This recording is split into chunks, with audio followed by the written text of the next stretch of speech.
Amém.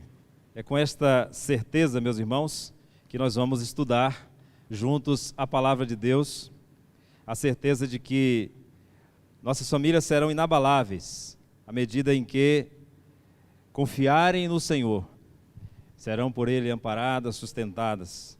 É assim que vamos estudar o livro sagrado, quando nos apresenta o mandamento de cuidarmos dos idosos que estão em nossa família. Vamos lembrar do que está em Êxodo capítulo 20, no versículo 12. Êxodo capítulo 20, texto por demais conhecido de todos nós, que nos apresenta o decálogo, os 10 mandamentos.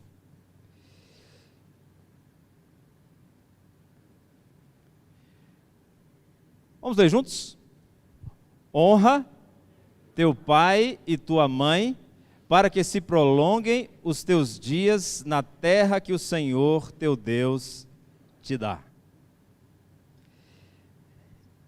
Sinceramente, eu não sei por que nós, dentro da cultura evangélica, acabou reduzindo este mandamento apenas para o ensino das crianças. É como se honrar pai e mãe fosse sinônimo de respeitar pai e mãe, de ser obediente, mas comumente eu ouço este versículo em contexto onde crianças estão sendo ensinadas. E de fato, nós precisamos lançar mão, é o mandamento do Senhor. Mas é interessante como Ted Tripp, no livro Pastoreando o Coração da Criança, diz que nós pais, devemos preparar os nossos filhos, as crianças que estão sob nossos cuidados, para que eles possam obedecer a esse mandamento quando forem da nossa idade. Por isso que nós devemos discipliná-los, porque esse mandamento, inicialmente, foi direcionado para pessoas adultas. Os destinatários do decálogo eram basicamente aqueles que eram responsáveis por suas famílias. Então, o mandamento de honrar o pai e mãe, e aqui nós podemos desenvolver, fazendo referência com outras passagens da Escritura, está direcionado ao cuidado com os idosos, não só no sentido de admiração, de reverência, de respeito, mas de maneira concreta. O cuidado especialmente na velhice. Vamos lembrar de uma sociedade agropastoril, onde a sustentabilidade dependia da família. E quando a pessoa saía daquela fase produtiva, ou quando já não tinha filhos, ficava simplesmente sem nenhuma seguridade social. Não havia INSS, que você tanto reclama. Eu já reclamei às vezes também. Mas não existia não. O INSS era a prole, os filhos, que tinham a obrigação de cuidar dos seus pais. Então foi pensando neste mandamento e em outras bases bíblicas que nós buscamos, irmãos, as Escrituras Sagradas para nos responder como nós devemos ou como podemos cuidar dos nossos idosos, na certeza de que quando nós cuidamos dos idosos, nós que eu digo, nós como família, independente de ser pai ou mãe, independente de ser um idoso que não tem esse vínculo materno ou paterno com você, mas está na sua família, está sob o seu cuidado, assim nós poderemos obedecer a Deus e também desfrutar daquilo que Deus promete, e nós cantamos aqui, de que o conhecimento do Senhor seja perpetuado, seja transmitido de geração em geração. Convido você então a pensarmos um pouco sobre o processo do envelhecimento. Porque é curioso como nós temos preconceitos, como nós somos influenciados nesse tema, e às vezes até mesmo por ignorância ou por falta de interesse, não buscamos nos aprofundar. Talvez até no sentimento de que não diz respeito a você, né? Diz respeito a quem já está aposentado, né? Já passou dos 60. Há quem diga que a fase que a gente chama de velhice ou envelhecimento começa pontualmente aos 35 anos. Então eu já estou vendo aqui muitos idosos hoje, e muitos caminhando para lá. Porque a partir de 35, começam aqueles fenômenos hormonais, né? A lei da gravidade começa a atuar de uma forma diferente, né? Então, a gente começa a sentir o peso dos anos. Falar de envelhecimento não é falar daquele que recebeu. Eu conheci e convivi com um irmão que, depois de ter cumprido o tempo para a sua aposentadoria, continuou trabalhando. E ele sempre foi um funcionário padrão, mas aquilo começou a gerar um passivo na empresa, e foi necessário que a gerência tomasse a providência de demiti-lo à força, porque ele não queria parar de trabalhar.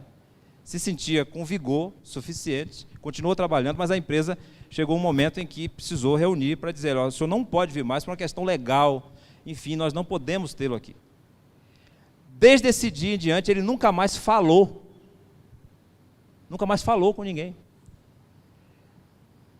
A esposa dizia que com muito esforço eles conseguiu conversar um pouco, e ainda assim ele falando muito baixinho. Porque para ele o trabalho, a empregabilidade, né, a ocupação no mercado, definia a identidade dele.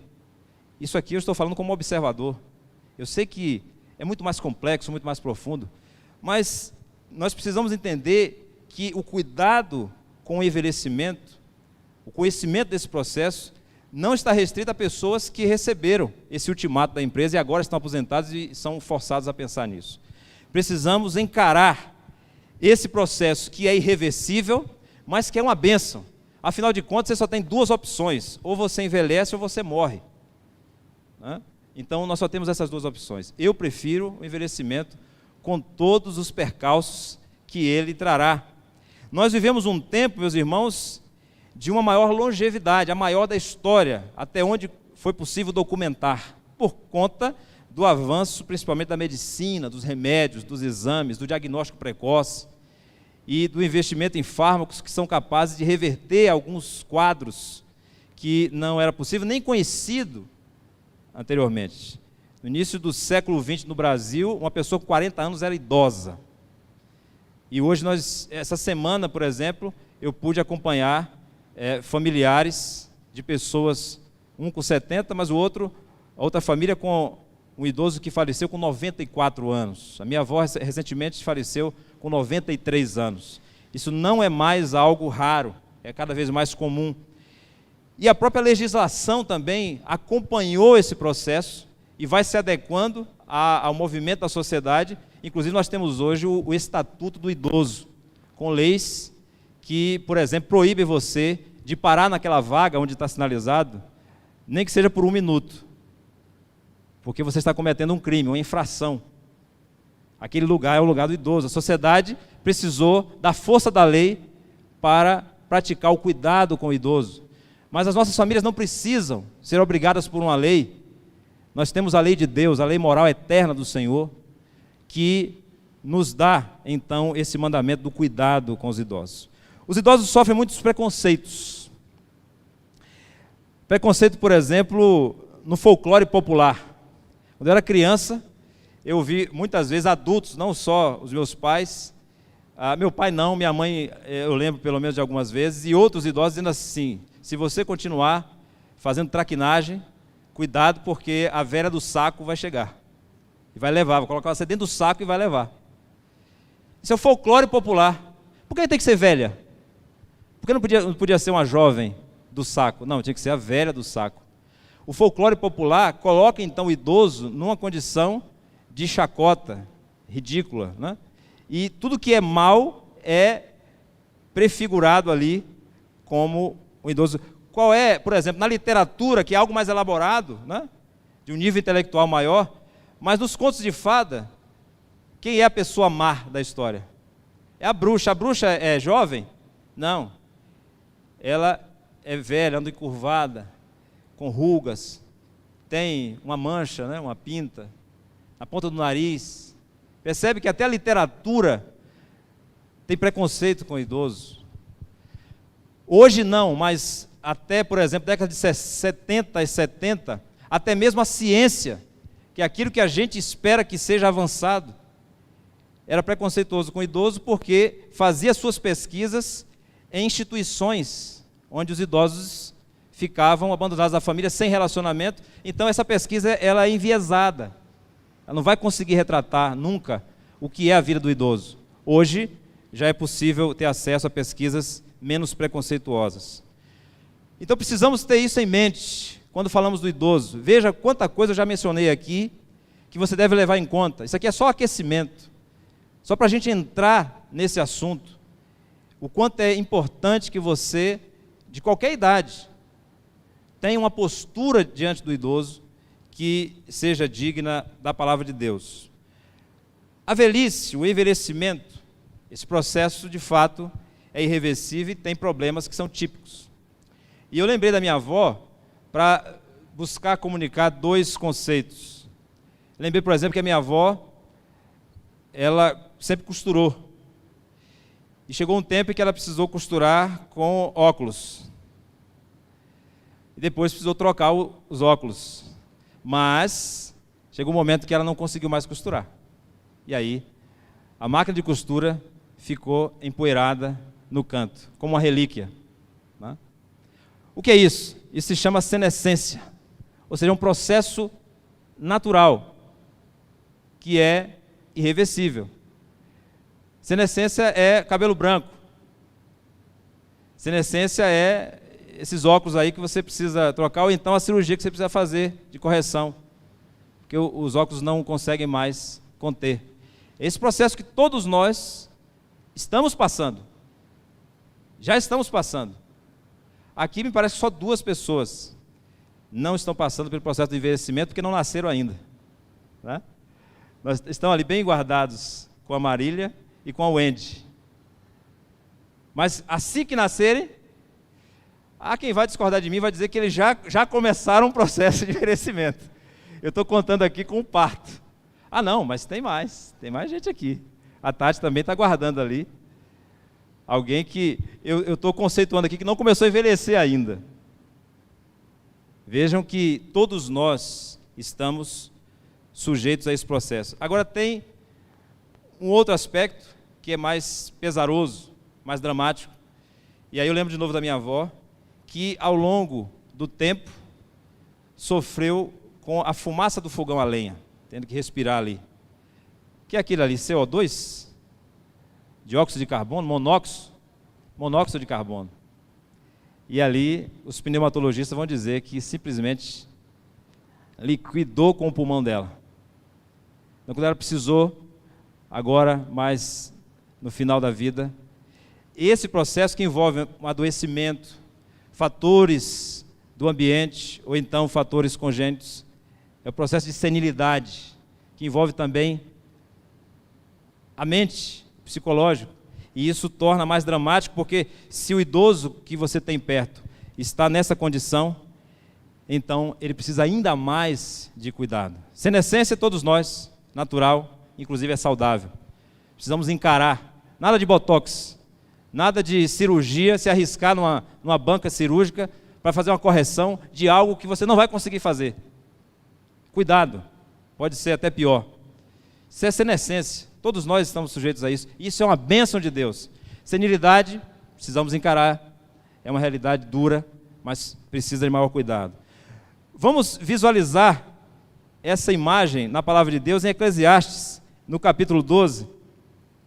E aqui eu acompanho os irmãos na leitura, mas eu vou pausando para que a gente possa visualizar na linguagem poética belíssima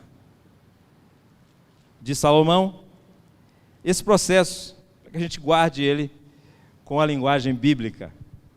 Eclesiastes 12, de 1 a 8, vai dizendo assim, o Christopher vai me ajudar nessas paradas para os comentários, porque no versículo 1 diz assim: lembra-te do teu Criador nos dias da tua mocidade, antes que venham os maus dias, mal, não no sentido moral, mas no sentido de natural, no sentido do peso dos anos, e cheguem os anos dos quais dirás, não tenho neles prazer, por conta desse processo irreversível. Versículo 2 diz, antes que se escureçam o sol, a lua e as estrelas do esplendor da tua vida, antes que se escureçam, aqui, muito provavelmente, o autor sagrado queira comunicar a limitação dos sentidos.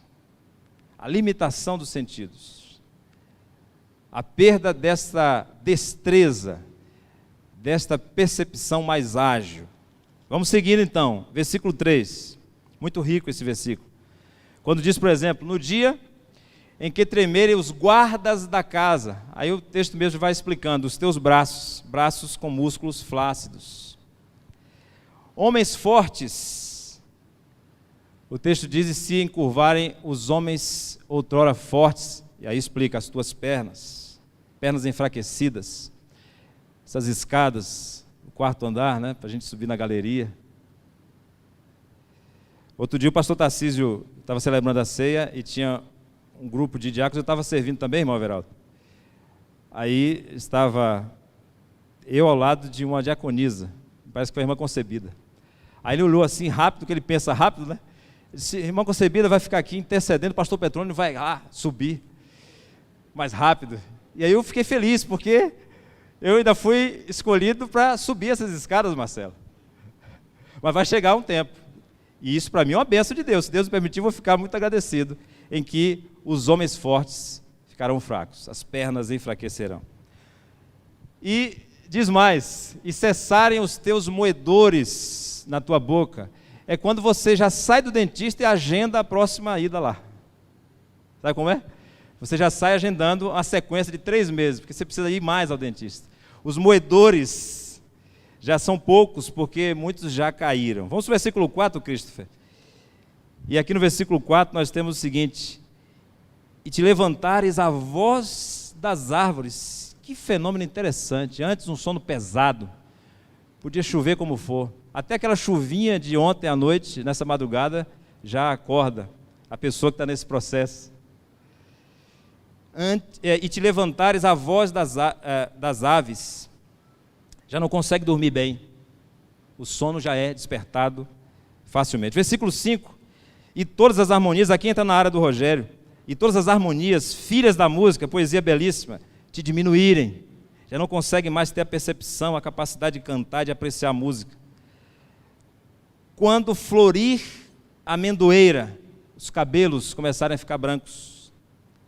O gafanhoto foi um peso, diz respeito ao andar encurvado, até um gafanhoto faz andar assim, ou seja, quer dizer que a pessoa já anda assim, sem precisar carregar peso, não é porque está carregando peso.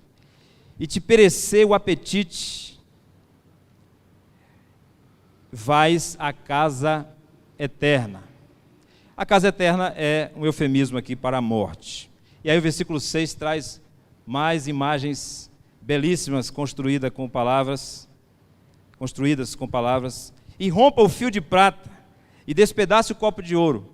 A lâmpada está pendurada, e ela cai, porque o fio é cortado, e o bojo que está protegendo a lâmpada cai e quebra. É uma metáfora para a morte. E se desfaça a roda junto ao poço, e quebre o cântaro junto à fonte, é outra imagem também para a morte. E o versículo 7 agora é mais direto e diz, e o Espírito volte a Deus que o deu. O que é pó volta ao pó, e o Espírito volte a Deus que o deu, porque a Deus pertence a vida, e é Ele quem determina quando ela se encerra. Ele que é Deus onisciente, que sabe todas as coisas, muito mais do que isso, Ele que é Deus soberano, e determinou mesmo, assim como diz a sua palavra, o dia para cada um de nós. Não posso parar por aqui, né? Porque senão a gente sairia assim. Mas é a esperança e a alegria do envelhecimento na presença de Deus. Precisamos falar sobre isso. De fato, há sim um processo que é irreversível. De fato, há sim muitos percalços, Mas como você, idoso, agora eu me dirijo a você mais diretamente, como você pode encarar esse processo? Há muitos desafios, e o primeiro deles, eu já apontei no início, é definir muito bem a sua identidade. Quem é você? O que define a sua importância, o seu valor? A sua vida é medida pelo quê? Pelo trabalho, como eu citei o exemplo? Pelos bens materiais? Pela sua influência? Suas amizades? Pela sua inteligência, a sua capacidade de contribuir de maneira elaborada, de maneira sofisticada? Porque tudo isso vai ser afetado por esse processo. Você precisa então ter uma identidade que é definida para além daquilo que é material, daquilo que é passageiro, daquilo que você tem a pretensão de controlar, que está ao seu alcance.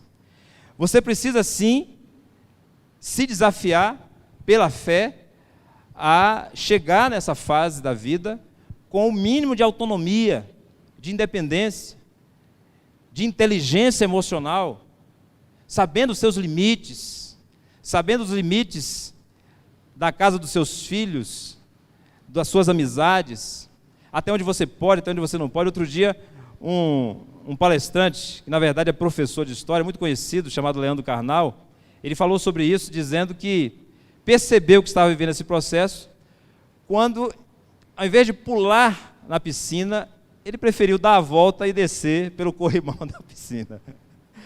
E ele se lembrou que antes ele não faria esse cálculo, ele simplesmente, tibum. Aí ele teve um instinto de dar a volta e descer pelo corrimão da piscina. É um sinal de que você está vivendo esse processo. Mas tomando consciência disso, você deve se preparar para chegar lá. E você que já está lá, você que já está nessa condição, precisa estar muito atento ao seguinte: você é presa fácil da depressão. Você é presa fácil do negacionismo e da murmuração. Com todos esses fatores que eu mencionei, eu percebi quando eu terminei de citar aqui, você já estava querendo dizer, ó vida, ó céus, como aquele desenho animado. Tenha muito cuidado com isso, porque chegar nessa idade não pode significar para você uma derrota. Pode significar a bênção de Deus. É muito triste quando nós precisamos conviver com pessoas que chegam nessa idade e você conversa meia hora, não sai nada além de murmuração, de negacionismo. Nada está bom. Parece que a vida perdeu o brilho, a beleza. Só lembra da fatura da Copasa, porque a Copasa é duro de encarar, porque você paga um aumento, né? E aí falta água, como faltou hoje lá em casa. Mas isso não define a minha vida. E graças a Deus nós estamos aqui. O idoso terá uma tendência à depressão. Eu já disse aos irmãos que eu prefiro não falar detidamente sobre isso, porque tem geriatra, tem psicólogo que pode falar melhor sobre isso, mas nós sabemos por experiência de convívio com idosos, e aí falamos a você que é idoso, que há essa tendência, talvez você não tenha percebido ainda. Um comportamento regressivo, cuidado, porque você pode ser vítima dessa tendência de querer ser criança, agir como criança. O velho egocentrismo. A frase principal da criança é e eu, né? E o meu. E parece que o idoso que não encarou bem, que não teve uma perspectiva bíblica pela fé desse processo, pode querer viver esse comportamento regressivo, que é o comportamento de criança, fazer birra. Mas, como eu disse, você também precisa encarar, às vezes, sintomas que são sintomas somáticos mais graves, e aí ajuda profissional será necessária. É possível olhar com esperança para esse processo? Eu quero ler com você, e aí me dirijo especificamente a você que está na terceira idade. Essa fase da vida que nós chamamos de terceira idade. Lamentações, capítulo 3, versículos 22 a 25.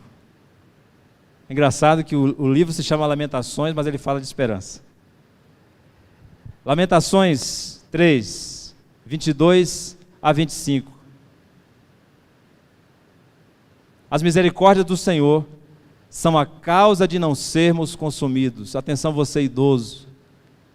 Volte a sua atenção para a palavra de Deus. Porque as suas misericórdias não têm fim. Renovam-se a cada manhã. Grande é a tua fidelidade. A minha porção é o Senhor, diz a minha alma, portanto, esperarei nele. Bom é o Senhor para os que esperam por ele, para a alma que o busca. O Senhor é bom, o Senhor é fiel e ele não desamparará você. Por isso, olhe para a sua vida com esperança. Abandone o negativismo. Procure ter essa atitude baseada na fé. Creia no que está na palavra de Deus, em Isaías capítulo 46, versículo 4.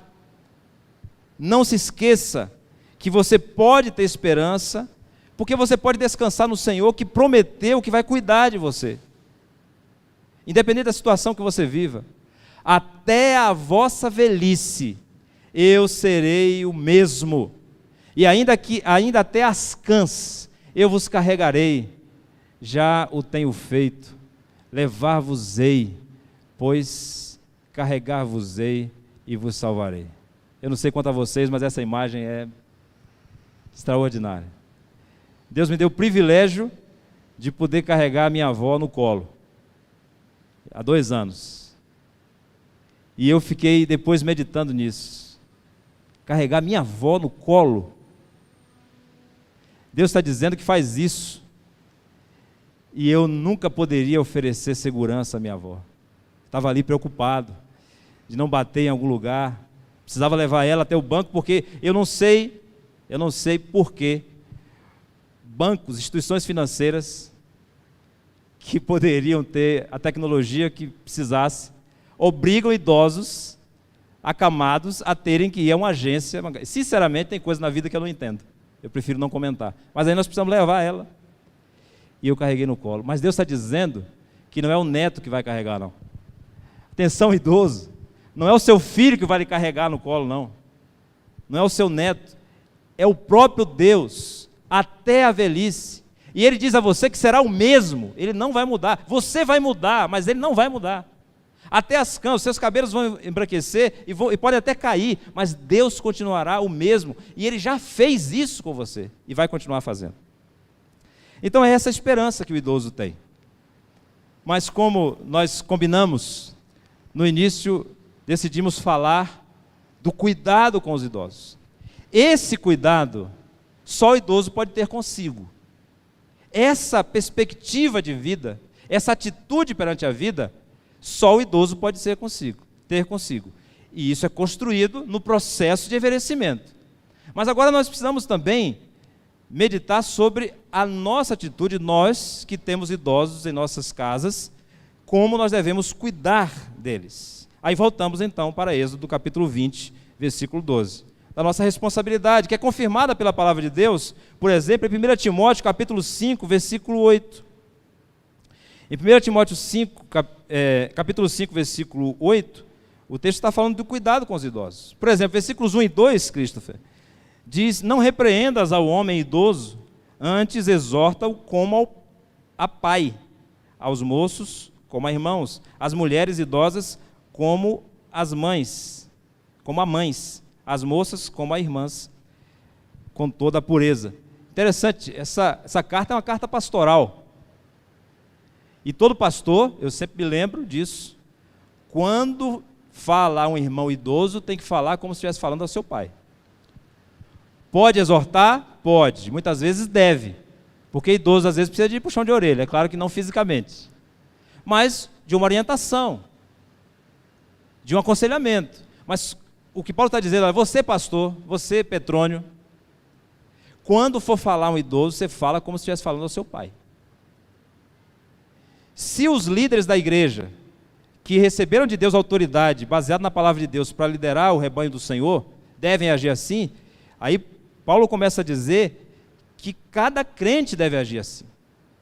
com essa atitude de cuidado. E até que no versículo 8 ele diz, se alguém não tem cuidado dos seus, entenda bem, o contexto fala de viúvas, fala de idosos. Os seus aqui são os seus idosos.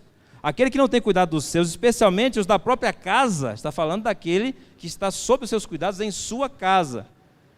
Tem negado a fé e é pior do que o descrente. Um texto que não precisa de comentário, tão claro que é a palavra de Deus. Devemos nos preocupar muito com isso. E nós temos diante de nós, irmãos, irmãs, contradições da nossa época. E eu consegui visualizar da seguinte forma, me acompanhe nesse raciocínio. Primeiro, nós temos uma sociedade que rejeita o idoso, que precisa de um estatuto do idoso para garantir uma vaga de estacionamento. Nós temos filhos e netos que muitas vezes não dão atenção, não têm interesse nenhum de passar um minuto com os pais, os avós idosos. Tudo bem, consideram o idoso como um fardo, mas ao mesmo tempo, quando chega o neném, precisa trabalhar. E aí não tem tempo, né? Aí vem um fenômeno que um especialista chamado Roger Palmes disse que chama de pais de segundo estágio. Ou seja, o idoso que já está vivendo o processo de envelhecimento, e até de senilidade muitas vezes, e foi rejeitado, desprezado, agora tem que cuidar dos filhos. Meus irmãos, nós conversamos muito, e Ana sempre me lembra do que ela chama de rede de apoio. É importante que as famílias jovens, e graças a Deus aqui nós temos muitos jovens, então quando o pastor Tarcísio fala do lote, né? Eu participei outro dia de um PG de casais jovens, só hoje aqui eu citei 3, mas em breve nós teremos assim, de 10 para frente. As famílias jovens que recebem crianças precisam de uma rede de apoio. E é claro, é natural e é saudável que avós e avós possam oferecer esse cuidado, mas não na modalidade de transferência de responsabilidade, exigindo o idoso. Então, vivemos uma contradição, percebem? Por um lado, a rejeição, desprezo, falta de interesse, mas por outro, quando a madrugada pede, então é solicitada a ajuda da mãe, do pai, ou seja, nesse caso do avô, do avô. Precisamos ouvir o apelo dos idosos. Lamentavelmente, precisamos reconhecer, e graças a Deus estamos na presença dele, é o Deus da verdade. Muitas vezes o idoso é simplesmente o banco da família. Apertou, não administrou bem as finanças, então recorre lá, empréstimo consignado. Outra coisa que eu não entendo do sistema financeiro no Brasil. Outra coisa que eu não entendo. Deveria ser fiscalizado pela Polícia Federal, mas tudo bem. Não me compete. Porque impõe a esse idoso que precisa gastar mais da metade, às vezes, do seu salário, que é menos do que o mínimo, ou mínimo, com remédio, já recebe descontado das faturas dos empréstimos da vida. Então, esse idoso pode sim ajudar, pode sim criar essa rede de apoio, mas ele precisa de cuidado. Veja o apelo do idoso. Vamos ouvir o idoso que está em nossa família. Salmo 71, versículo 9. É uma forma da palavra de Deus nos chamar a atenção, nos dizendo que o idoso tem necessidades e que precisa do nosso cuidado. O que é que o idoso está dizendo? Não me rejeites na minha velhice, quando me faltarem as forças, não me desampares. Talvez o idoso da sua família está tentando lhe dizer isso. E você então precisa obedecer a Deus e demonstrar amor para com o idoso que está sob os seus cuidados. Vamos pensar então na relação agora com esse idoso que temos em nossa família. E aí eu volto agora a falar para o idoso diretamente. Uma vez que nós como família estamos cuidando, o idoso precisa interagir agora conosco e entender os seus limites e entender o seu papel. A relação dos idosos com os netos. Eu poderia falar da relação da mulher viúva com uma jovem casada na família, poderia falar da relação de novas famílias que surgem, inclusive na terceira idade, mas eu quero falar da relação do idoso com os netos. Mas primeiro eu preciso chamar a atenção dos idosos. Atenção, você idoso. Existem alguns nãos que limitam a sua atuação na família, especialmente nas novas famílias. E talvez por conta de um processo de envelhecimento que não foi saudável, você sinta a necessidade de compensações e queira agora descontar nas novas famílias que estão surgindo, para que aquele sentimento de culpa, de alguma forma, seja aplacado. Cuidado com isso. No convívio com os seus filhos casados, você precisa saber que existem alguns limites. Por exemplo, eu separei aqui da revista de adultos da editora Cristã Evangélica 6 nãos.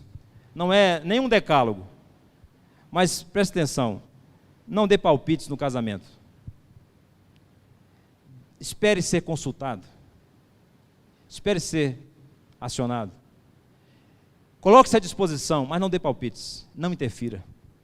Porque os seus filhos precisam passar por experiências que você já passou, mas que eles ainda não viveram.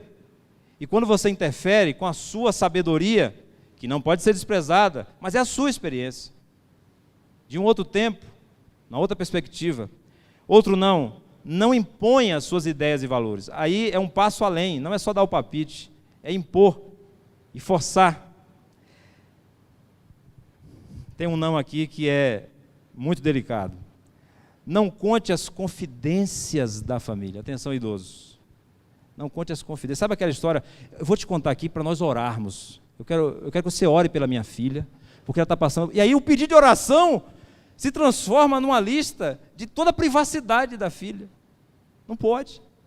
É confidência. Não lhe diz respeito. É intimidade dela. Não use a oração para você expor a vida dos seus filhos. Não conte as confidências. Não tome partido das discussões. Os conflitos vão surgir. Mas você precisa confiar em Deus, que é o Deus da família, e que vai dar sabedoria para que esse novo casal faça os ajustes necessários no seu relacionamento. Não faça comparações. Algo que dói muito é ser comparado, porque toda comparação ela acaba sendo injusta, porque não existem duas pessoas iguais, não existem dois casamentos iguais, duas famílias iguais, então você vai acabar impondo um padrão que é diferente do seu contexto, do contexto do seu filho. Não faça comparações, principalmente entre filhos, porque isso gera discórdia. Por último, eu encerro aos queridos idosos a advertência de não interferir na criação dos netos. Aqui agora a gente toca no nervo, no ponto mais sensível, porque aqui está o que eu falei, aquela tendência de querer compensar, de corrigir os erros do passado. Mas não são seus filhos, são filhos dos seus filhos, são bênção de Deus para você. A palavra de Deus diz isso, nós cantamos aqui, mas são filhos dos seus filhos, não seus. É um privilégio, como diz a palavra de Deus. Desfrute desses privilégios, é graça de Deus na sua vida, mas cuidado com a interferência. E para que você se discipline, você idoso, idosa, avô, avó, aqui falando mais especificamente, deve priorizar a intercessão e a influência moral sobre os seus netos. Ore pelos seus netos e aconselhe seus netos na tomada de decisões. Ou seja, você tem, além de privilégios, você tem deveres que a palavra de Deus nos diz. Alguns exemplos aqui, que por conta do tempo nós vamos apenas citar. Por exemplo, em 2 Coríntios capítulo 1, versículo 5, o apóstolo Paulo lembra a Timóteo que ele recebeu influência espiritual e também moral da sua avó, Lloyd. 2 Timóteo, eu falei Coríntios, né? Assim fica difícil, né, Christopher? 2 Timóteo, capítulo 1, versículo 5. Sua avó, Lloyd, o contexto ali talvez seja de que o pai não era crente, e então a orientação espiritual ficou por conta das mulheres, 2 mulheres crentes, Lloyd e Eunice.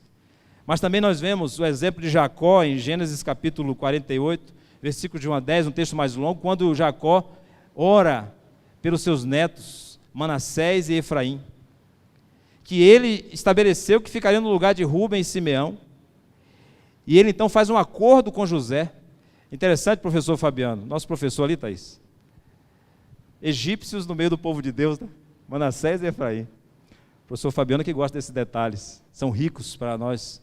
Deus inclui a todos, inclusive egípcios no seu povo. Mas Jacó intercede pelos seus netos, faz questão de orar por eles, muito próximo da sua morte. Esse é o ministério dos avós, influenciar espiritualmente e moralmente.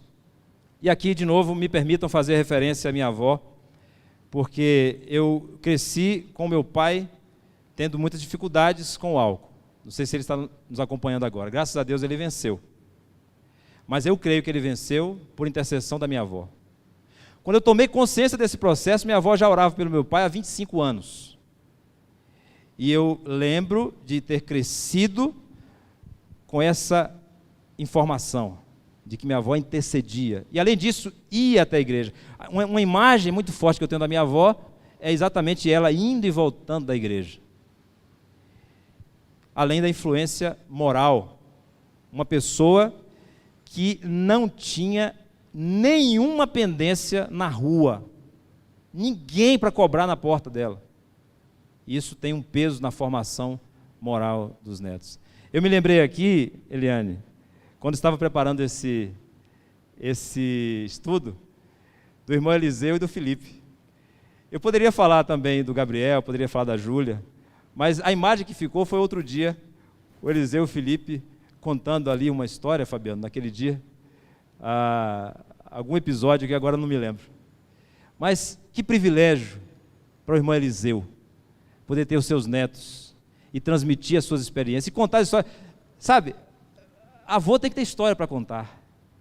E esse é o privilégio que Deus lhe deu se você chegou nessa idade.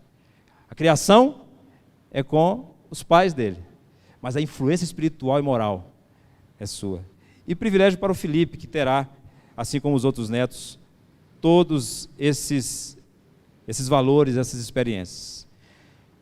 Assim, meus irmãos, nós finalizamos crendo que Deus é perfeito e nos apresenta na sua palavra um processo que é abençoado.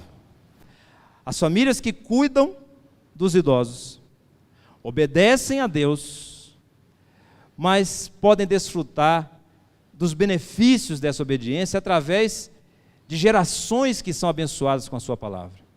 O pastor Davi Merck disse o seguinte sobre essa relação de avô e neto, para falar da intercessão e da instrução que é devida nessa idade aos idosos da família, especialmente aos avós. Os avós têm uma missão de intercessão e de instrução, ele diz, para deixar uma herança espiritual para os seus descendentes.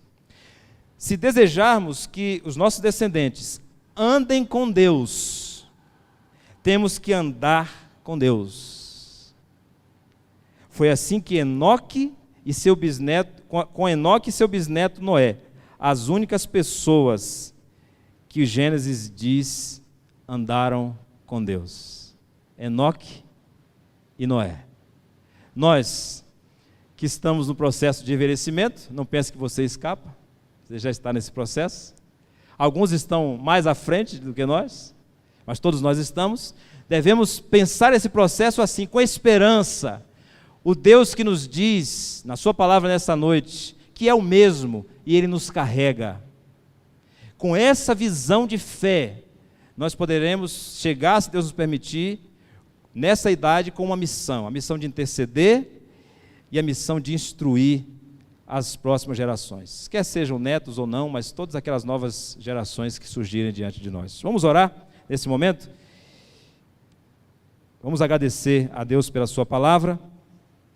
Depois eu quero fazer breves comunicações e então nós vamos todos encerrar cantando mais uma vez Salmo 78, que é essa música belíssima, com letra na própria palavra de Deus, que fala exatamente sobre isso, que nós acabamos de expor na palavra de Deus. Amado Senhor, nós cremos que a Tua palavra é perfeita, e ela nos mostra aqui, ó Deus, a visão adequada.